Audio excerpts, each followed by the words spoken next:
நண்டு சாப்பிட்டு almost 5 month மேலே ஆயிடுச்சு. அதனால ரொம்ப டெம்ப்டிங்காக இருந்துச்சுன்னு டிஎன்டி போயிருந்தோம்.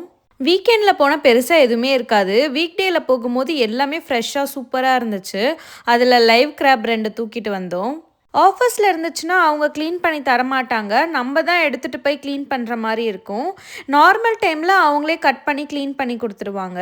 விக்கி வேற லைவ் லாப்ஸ்டரை பார்த்துட்டு இது வாங்கலாம் இது வாங்கலாம்னு சொல்லிட்டு இருந்தாங்க. அதை பார்த்தாலே பயமாக இருக்குது, அதெல்லாம் வாங்க முடியாது அப்படி சொல்லிட்டு நண்டு மட்டும் வாங்கிட்டு கூப்பிட்டு வந்துட்டேன்.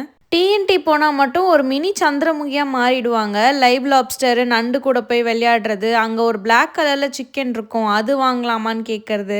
இந்த டைம் வாத்து முட்டைலாம் இருந்துச்சு, அது வந்து குக் பண்ணியே இருக்குன்னு நினைக்கிறேன், எனக்கு ஷோராக தெரியல. அதை பார்த்துட்டு அதை வாங்கலான்னு சொல்லிட்டு இருந்தாங்க. அதெல்லாம் எதுவும் வேண்டாம், நம்ம சாப்பிட மாட்டோம் அப்படின்னு சொல்லிட்டு அதுக்கப்புறம் போயிட்டு மஷ்ரூம் வாங்கியிருந்தோம். நிறைய பேர் எனோக்கி மஷ்ரூம் பார்த்துட்டு அது எங்கே வாங்கினீங்கன்னு கேட்டிருந்தாங்க. நாங்கள் டிஎன்டியில் தான் வாங்கினோம். இங்கே நிறைய வெரைட்டிஸ் ஆஃப் மஷ்ரூம் இருக்கும். இங்கே ஃப்ரூட்ஸ் அண்ட் வெஜிடபிள்ஸு நிறைய வெரைட்டிஸ் இருக்கும். இது வரைக்கும் கேள்விப்படாத வெஜிடபிள்ஸ்லாம் கூட அங்கே நிறைய இருக்குது. அப்புறம் காஸ்கோவில் கொஞ்சம் ட்ராக் பேண்ட் வாங்க வேண்டியது இருந்துச்சு. இங்கே இருக்க பேண்ட்ஸ் வந்து ரொம்ப திக்காக இருக்கும். ஜீன் விட இது நல்லா குளிர் தாங்குது. அதனால் விக்கி அங்கே பேண்ட்ஸ் வாங்கணும்னு சொன்னாங்க. நான் மெயினாக காஸ்கோக்கு போகிறது சாம்பிள் வாங்குறதுக்காக தான். நாங்கள் ரொம்ப ரேராக தான் காஸ்கோ போவோம். அதனால எனக்கு காஸ்கோ போகிறதுனால எக்ஸைட் ஆகிடும், போய் ஜாலியாக சாம்பிள் வாங்கி சாப்பிட்லான்னு.